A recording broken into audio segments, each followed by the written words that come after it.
Assalamualaikum warahmatullahi wabarakatuh. Perkenalkan, nama saya Hidayati Isra, NPM 20092. Di sini saya akan menjelaskan tentang perilaku kelompok. Perilaku kelompok adalah dua individu atau lebih yang berinteraksi dan saling bergabung untuk mencapai tujuan tertentu. Ada juga tipe-tipe kelompok. Yang pertama, kelompok formal, kedua kelompok informal, tiga kelompok komando, empat kelompok tugas, lima kelompok kepentingan. Yang pertama, kita akan membahas tentang kelompok formal. Kelompok formal adalah kelompok kerja bentukan yang didefinisikan oleh struktur organisasi dengan penugasan kerja yang sudah ditentukan. Yang kedua, kelompok informal. Kelompok informal adalah kelompok yang tidak terstruktur formal dan tidak ditentukan oleh organisasi dan terjadi karena respon terhadap kebutuhan akan hubungan sosial. Ketiga, kelompok komando. Kelompok komando adalah kelompok yang terdiri dari individu-individu yang melapor langsung kepada manajer tertentu, atau dengan kata lain, kelompok komando adalah manajer dan semua bawahannya. Yang keempat, kelompok tugas. Kelompok tugas adalah orang-orang yang secara bersama-sama menyelesaikan tugas. Yang kelima, kelompok kepentingan.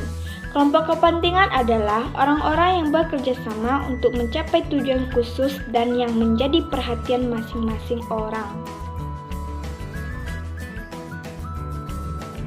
Ada juga tahap-tahap kelompok. Yang pertama, tahap pembentukan, yaitu tahap ini ditandai oleh beberapa ketidakpastian dalam suatu tujuan kelompok, struktur, dan kepemimpinan. Kedua, tahap kekacauan. Tahap ini ditandai oleh adanya intra-grup konflik. Yang ketiga, mulai integrasi. Tahap ini ditandai oleh munculnya identitas kelompok, standar perilaku mulai terbentuk, anggota sudah mulai bekerja sama dan saling mengenal, serta kelompok sudah mulai padu dan efektif. Yang keempat, terintegrasi, yaitu tahap ini ditandai oleh adanya kesediaan kelompok untuk melakukan tugas-tugas sebab kelompok sudah memiliki semua unsur untuk mulai melakukan tugas seperti struktur, standar perilaku yang sudah diakui, dan mekanisme untuk memecahkan berbagai persoalan kompleks. 5. Efektivitas kelompok.